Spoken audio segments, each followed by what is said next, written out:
আসসালামু আলাইকুম।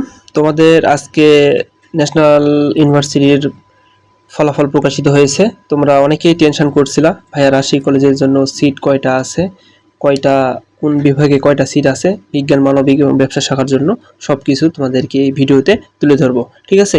এবং ভিডিও শেষে ইন্টারেস্টিং কিছু টেকনিক বলবো, যে টেকনিকগুলা ফলো করলে তোমরা যারা সেকেন্ড মেরিটের জন্য অপেক্ষা করতেছো বা ফার্স্ট মেরিটে চান্স পাও নাই, তাদের জন্য খুব গুরুত্বপূর্ণ কিছু টেকনিক বলে দেবো, ঠিক আছে?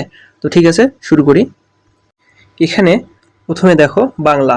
তোমরা যারা বাংলা বিভাগের জন্য আছো, বাংলা বিভাগের অনার্সের জন্য সিট সংখ্যা হচ্ছে 190টা এবং মাস্টার্সের প্রথম বর্ষ 90টা এবং মাস্টার্স শেষ বর্ষ 400টা, ঠিক আছে? যেহেতু অনার্স নিয়ে আমরা কথা বলতেছি, মাস্টার্সের দিকে যাব না, ঠিক আছে? 2 নম্বরটা দেখো ইংরেজি। ইংরেজি বিভাগের জন্য 196টা, আরবি ও ইসলামিক স্টাডিজ 85টা, ইসলামের ইতিহাস ও সংস্কৃতি 235, ইতিহাস 235, দর্শন বিভাগ হচ্ছে 185। তোমাদের হয়তো বা দেখতে সমস্যা হচ্ছে, ভিডিওটা ক্লিয়ারলি বোঝা যাচ্ছে না, আমি বলে দিচ্ছি, তোমরা খাতায় নোট করে নাও। তারপরে অর্থনীতি বিভাগ হচ্ছে 235টা, রাষ্ট্রবিজ্ঞান বিভাগ 235, সমাজবিজ্ঞান বিভাগ 235, সমাজকর্ম বিভাগ 190, পদার্থবিজ্ঞান বিভাগ 155টা। তারপরে হচ্ছে রসায়ন 145, গণিত 200টা, উদ্ভিদ বিজ্ঞান 190টা, প্রাণীবিজ্ঞান 185টা। তো তোমরা যারা আপু আছো, মেয়ে আছো, তোমাদের কিন্তু গুরুত্বপূর্ণ একটা সাবজেক্ট বা তোমাদের পছন্দের একটা সাবজেক্ট, সেটা হচ্ছে উদ্ভিদ বিজ্ঞান এবং প্রাণীবিজ্ঞান। সহজ একটা সাবজেক্ট তোমাদের চয়েস লিস্টে, হ্যাঁ? তোমাদের জন্য আসলে এটা খুবই গুরুত্বপূর্ণ। তারপরে আমরা দেখি, সেটা হচ্ছে পরিসংখ্যান, হ্যাঁ? পরিসংখ্যান হচ্ছে 170টা সিট, ভূগোল ও পরিবেশ 185টা, মনোবিজ্ঞান 145টা, হিসাব বিজ্ঞান 235টা, ব্যবস্থাপনা বিভাগের জন্য 235, মার্কেটিং বিভাগের জন্য 140, ফিনান্স ও ব্যাংকিং এর জন্য 140 এবং লাস্ট অফ অল সংস্কৃত বিভাগের জন্য 30টা সিট বরাদ্দ।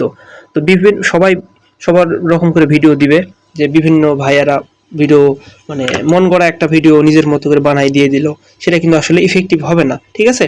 কারণ তারা এই রাশি কলেজ সম্পর্কে এতটা নলেজ রাখে না, কারণ তারা স্টুডেন্ট না, বাইরে স্টুডেন্ট, হুদাই যেটা নোটিশে পাইছে সেটাই তারা দিয়ে দেয়, বা একটা আনঅফিসিয়াল একটা নোটিশ তারা প্রকাশ করে দেয়। আসলে তো এটা গুরুত্বপূর্ণ না। আসলে আমি যেহেতু রাজশাহী কলেজের স্টুডেন্ট, সো এটা তা আমার থেকে ওরা ভালো বুঝবে না, ঠিক আছে? এটা হচ্ছে আমাদের 23টা রাজশাহী কলেজের 23টা ডিপার্টমেন্টের সিট সংখ্যা। এখন তোমরা গুরুত্বপূর্ণ যে কথাটা শোনার জন্য অপেক্ষা আছো, সেটা হচ্ছে তোমরা যারা ফার্স্ট মেরিটে চান্স পাও নাই, তারা কি করবা? এখনো তোমাদের রেজাল্ট দেখা যাচ্ছে না, সার্ভার ডাউন অনেকের।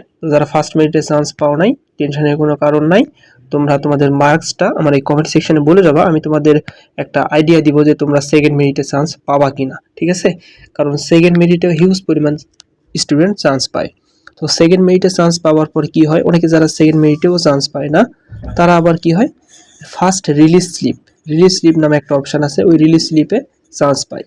ওই রিলিজ স্লিপেও যারা চান্স পায় না, তারা কি করে, সেকেন্ড রিলিজ স্লিপে কিছু সংখ্যক স্টুডেন্ট চান্স পায়, কিন্তু সেই রেটটা হচ্ছে খুবই কম। রিলিজ স্লিপের রেটটা অনেক কম, ঠিক আছে, চান্স পাওয়ার হার। সো তোমরা সেকেন্ড মেরিটের পরে আবার 5টা কলেজ চয়েস দিতে পারবা, যে কোনো বাংলাদেশের 5টা কলেজ, ঠিক আছে?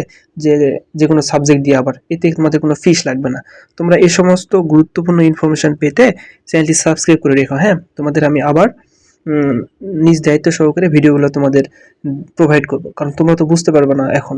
তোমরা অনেক স্ট্রেসের মধ্যে দিয়ে যাচ্ছ, যে বাসায় অনেক ঝামেলা হচ্ছে, বাবা মা কি দেখাবো, অনার্সে ন্যাশনাল চান্স হচ্ছে না, এই সমস্ত বিভিন্ন ধরনের প্রবলেমের মধ্যে যাচ্ছ, ঠিক আছে? তোমরা চুপি তোমরা চ্যানেলটি সাবস্ক্রাইব করে রেখো এবং তোমরা কমেন্ট সেকশনে বলে দিও তোমাদের মার্কস।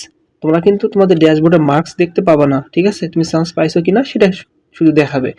মার্কস কেন আমি বললাম, তোমাদের জিপিএ মার্কস যেটা 100 ছিল, এবং তোমাদের পরীক্ষায় যেটা ভর্তি পরীক্ষা দিছো, তুমি তো এসে বাসায় মিলাইছো, তাই না, যে কত পাবা।